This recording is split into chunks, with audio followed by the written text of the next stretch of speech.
Are you ready? Here's some pumpkin cupcakes with chocolate chips that are really oh so tasty, and we're going to show you step by step on how to make these delicious treats. And after the video, check out the description for the list of all the ingredients. And speaking of ingredients, that looks like one right there. 1.5 cups of flour to be precise. We're going to place that into a large mixing bowl, just like that. Then we'll move on to our baking powder and grab 1 teaspoon of that, placing it into the same bowl. After that, we'll go to baking soda. This will be 1/2 teaspoon of baking soda into that same bowl. Now we're going to move on to 1/2 teaspoon of salt. Again, yes, that same bowl there. We're going to spice some things up here by grabbing a teaspoon of cinnamon, and let's load that into that same bowl. Alright, what else we got laying around here? Hey, there's some ground nutmeg. Let's go with 1/2 teaspoon of ground nutmeg. After that, we're going to follow that up with some ground ginger. Just 1/4 teaspoon of ground ginger. And lastly, we're going to add in some ground cloves.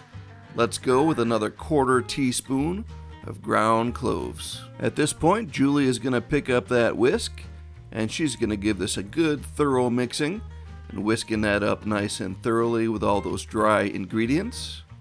And I am going to hold this shot until she's done, just so you know how much she mixes this. There we go. Now you're going to want to put that bowl of dry ingredients aside, and we're going to start working on this bowl here. Starting off with 3/4 cup of the star of the show, pumpkin puree. Oh yeah, now we're talking. Alright Julie, give me some sugar here. Alright, and there we go.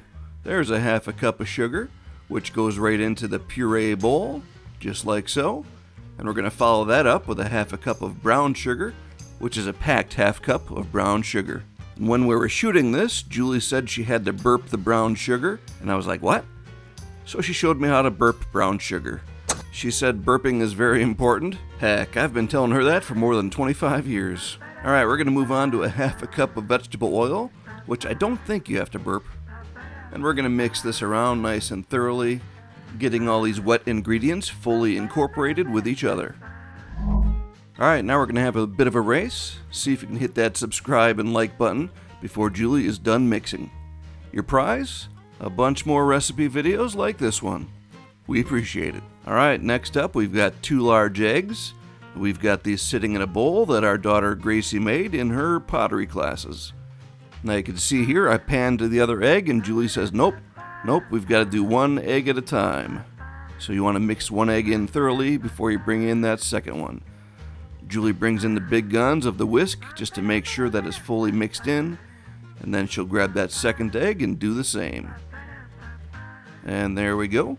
There's the second egg, and she's going to whisk this up beautifully as well. And again, I'm going to hold this full shot because it's very important to show you how much she does really beat that in there. It's very important that's fully mixed in very well. Now here we've got 1/2 teaspoon of vanilla extract, and that goes right into that puree mixture, just like so. And we're going to follow that up with another mix from the whisk. Julie is getting in her cardio today. Whew. Alright, now we've got 2 fully prepared bowls. We're going to bring these dry ingredients together into the wet ingredients. And we're going to do this in 2 stages. So just like the eggs, we'll start off with 1/2 of it there, and we'll fully mix that in. So this is about 10 seconds here, crammed into 2 seconds. And then we'll add in that second half right there, and do the same. And here's another 10 seconds of mixing right there, and you'll see at the end, it should look like this. Now here's the time. We're going to add our mini chocolate chips, 3/4 cup. So that's 1/4, 2 and 3/4. And we're going to mix that in fully into the mixture to ensure that our chocolate chips are evenly spread out amongst all of the cupcakes. Here's a perfect time to preheat that oven to 350 degrees. Julie has her cupcake baking liners right there, fresh from Amazon, along with our cupcake tray, which holds 12 cupcakes.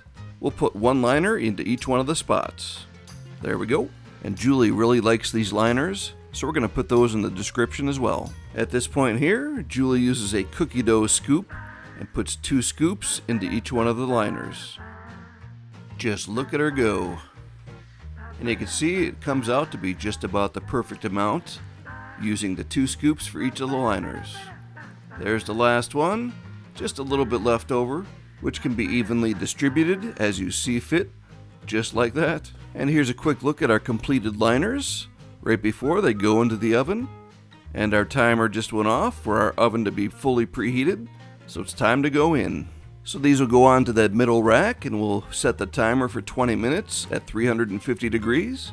And then at the halfway point, we do tend to open it up and give it a quick rotation, 180 degrees just like that. And then we'll wait another 10 minutes. And here we are after the full 20 minutes of baking. We'll take these out and give these a test with the cake tester. So in goes the cake tester, and you can see a little bit still coming out with a stick. We'll try another one here. Yep, they still need to go a bit longer. We're going another 5 minutes. Right back to that middle rack at 350 degrees. And there we go, 5 more minutes. We'll see how they're at now. And Julie's very confident that they're going to be good this time. But we're going to find out here really soon. Give it another test with that cake tester. Alright, it comes out clean. Comes out clean, we're good to go. And here's a slow pan of the fully baked cupcakes. And those are looking good. We're going to let those cool for 30 minutes. So we'll take those out of the pan and place those on to the cooling rack. And before making that frosting, we're going to let these cool off for 45 minutes. And Julie killed her time by making this creamy pumpkin bacon pasta with the leftover pumpkin puree. It was the first time for this dish, and we loved it, so that video's coming soon too. Alright, let's get back to our lovely cupcakes here and finish up by making that cinnamon buttercream topping. That process starts off by putting a softened stick of butter into a bowl, and then we're going to beat that until it becomes creamy. This can be a bit more tricky when using a handheld mixer, but Julie's making it work. Alright, that's starting to look pretty good right there. We'll move on to our next step.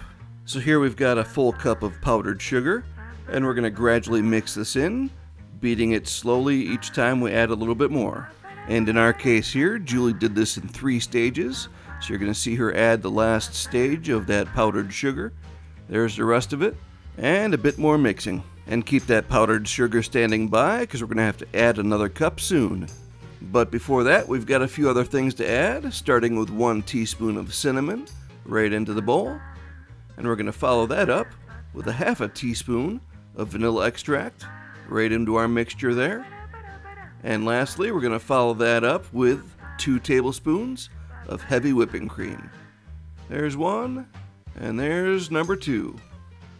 And yes, you guessed it, before we add the next cup of powdered sugar, we're going to give this a nice thorough mixing here as well. And here's our next cup of powdered sugar. We're going to add that gradually in as we mix it, just like we did the first cup. And we're getting close now. There's the last of the powdered sugar. 1 final mix, and we are on the verge of delicious. So when everything is fully mixed in, our cinnamon buttercream should look just like this. Now at this stage, you could just spread this on top of the cupcakes and you're set to go.